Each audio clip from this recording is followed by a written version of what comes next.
Дали едни од некогашните најблиски соработници на ЗАЕП ќе извисат за официјална кандидатура од СДСМ.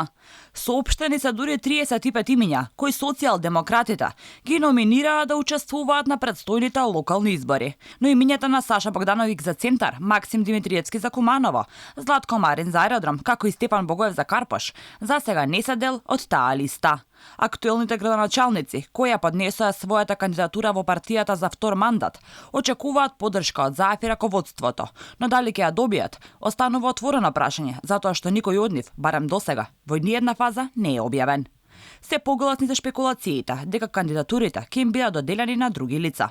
Неофицијално за Центар го токмат Горан Герасимовски, но сепак Богдановиќ за Алфа вели дека очекува поддршката од социјалдемократите да му припадне нему. Секако дека очекувам поддршка. Не се знае ниту дали Богоев ќе трча на изборите. Како негова замена во политичките кругови се споменува сегашниот директор на водовод и канализација Душко Весковски.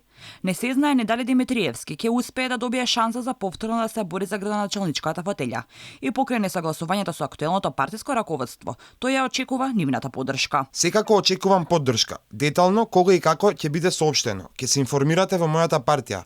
Во моментов, мојот фокус е на кризната состојба со пожарите, инфраструктурите и тековните работи во општината. Кога ќе бидат објавени останатите кандидати за градоначалници, нема точна информација. Од партијата велат дека прават внатре партиски анкети за да се провери пулсот на граѓаните.